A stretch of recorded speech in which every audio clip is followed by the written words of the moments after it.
हे परमेश्वर, तमाम जान के बच्चे बचने के लिए सात अनुपदास महाराज लिखी किताब जगदीतकारनी पढ़कर बंदोबस्त करो, जब जाके सब संसार की औलाद को अच्छी तरह से आराम मिलेगा। बड़ा ऊ किताब मुफीद आम मौसूम ब जगदीतकारनी तस्नीफ सात अनुपदास मोहतवदम मुलक मारवार। यह जगदीतकारनी जिसको श्री अनुपदास प्रिंटिंग प्रेस छावनी अरमपुरा में छाप के प्रसिद्ध किया। तारीख 17 अप्रैल सन 1909 जब बैसाख बुद्धि 12 सम्मत 1965। Page number 118। यह तो निहायत ही खराब जादू है, क्योंकि रावण के मुआफिक इन सौदागर महादान ने राक्षसी पाप बल राजा के बाद से चलाया है और संसार को और राजा बादशाह और फकीर फुकराओं को करामाती संसार में सुझाते हैं, जिससे संसार के लोग साधु फकीरों के पीछे दौड़ते फिरते हैं और हाथ जोड़ के उन फकीरों की खुशामद करते हैं कि जो फकीर है अपने मुंह से किसी शख्स को यह कह दे कि जा बच्चा, तेरा लड़का जो बीमार है वो अच्छा हो जाएगा, कि तू देवी के ऊपर या फलाने पीर के ऊपर 4-5 या कम ज़्यादा बकरा या पाड़ा हमारे कहने के मुताबिक अभी जाके चढ़ा देना। चुनाचे उसने फ़कीर के कहने पर यकीन ला के और फ़कीर के कहने मौजिब उसी कदर बकरे वगैरह ला के चढ़ा दिए कि जिस कदर फ़कीर ने बताए थे। जो बीमार अच्छा हो गया। जब तो फ़कीर को करामाती और सिद्ध तमाम जान के लोग जाहिर करने को लग जाते हैं और कहने को लग जाते हैं कि फ़लाना फ़कीर बड़ा करामाती है, और जो अच्छा नहीं हुआ तो संसार के लोग यह कहने को लग जाते हैं कि उसकी कजा आ गई थी। सो भाई मेरे हो,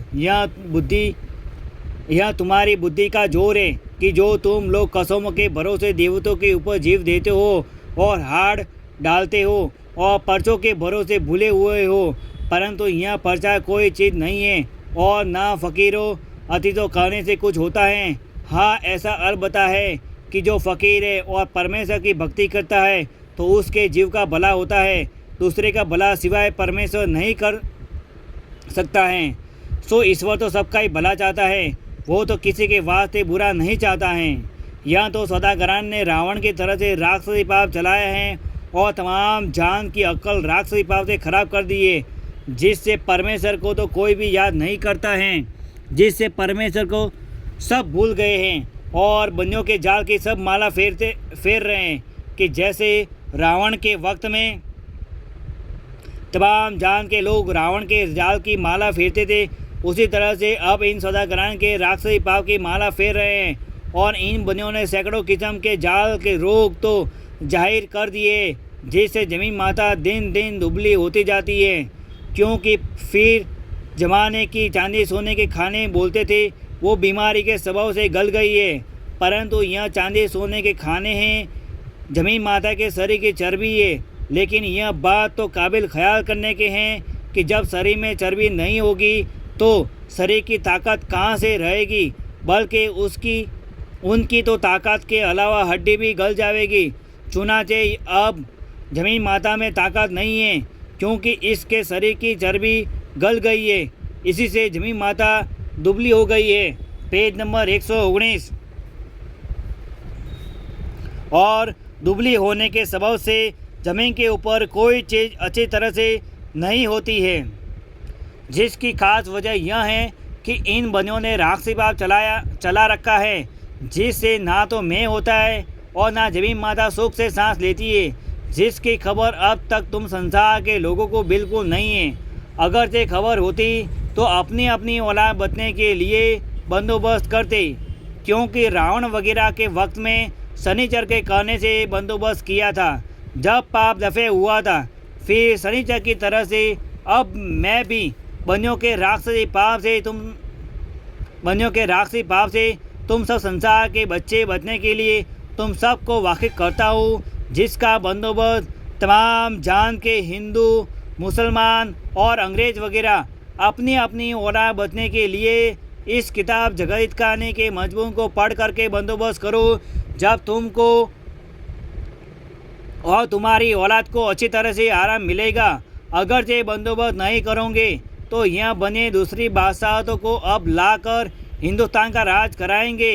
इससे मैं सबको पहले से वाकिफ करता हूँ कि जो पहले से ही इन बनियों का जाल मिटा दिया जावे तो फिर दूसरी वलायत का बादशाह हिंदुस्तान में राज करने को हरगिज़ हरगिज़ नहीं आवे, क्योंकि जब पाप दफ़े हो जाएगा तो सजग हो जाएगा और सबकी बुद्धि दुरुस्त हो जाएगी। जब कोई किसी की चीज़ को लेना अच्छा नहीं जानेगा। और अब तो इस गरज से दूसरी वलायत के बादशाह हिंदुस्तान में आते हैं कि हमारे पास धन ज़्यादा हो जावे, परंतु यह खबर किसी को भी नहीं है कि हमारे मुल्क में इस कदर धन था, वो कहाँ गया, क्योंकि उस धन को इन बनियों ने अपने राक्षसी पाप से पहले ही खींच लिया और अकल को ख़राब कर दिया। जब भूखे मरते आते हैं कि शेर अदाया और धापा हुआ होता है तो किसी पर हमला नहीं करता है, और जबकि भूखा होता है जब उसके सामने कोई जानवर आवे फाड़ खाता है। इसी तरह से बादशाहों का हाल है, क्योंकि इन सौदागरों का इरादा चार कुट में राज करने का है। इससे संसार के लोगों की अकल फेर दिए कि जो दूसरों का ही बुरा करना सोचता है और भला करना नहीं, जिसकी वजह यह है कि एक दूसरे का बुरा चाहेगा, जरूर तनाजा होगा तो आपस में लड़ाइयाँ और दंगे होंगे और लोग आपस में लड़ के मरेंगे। इसी तरह से राजा बादशाहों में भी आपस में बिगाड़ रंज हो गए हैं कि जो एक एक को देख के राजी नहीं है और दिल में ऐसा इरादा है कि मैं इसको मार डालूं तो इसका राज मेरे कब्जे में हो जावे। गरज के दोनों में से एक का भी मतलब और मुराद हासिल नहीं होती है और आपस में लड़कर मर जाते हैं। जय परमेश्वर देवता लोगों। सात अनुपदास महाराज लिखी किताब जगत हितकारनी 274 तमाम पढ़कर बंदोबस्त करो, जब जाके सब संसार की औलाद को अच्छी तरह से आराम मिलेगा। जय परमेश्वर देवता लोगों। जय परमेश्वर।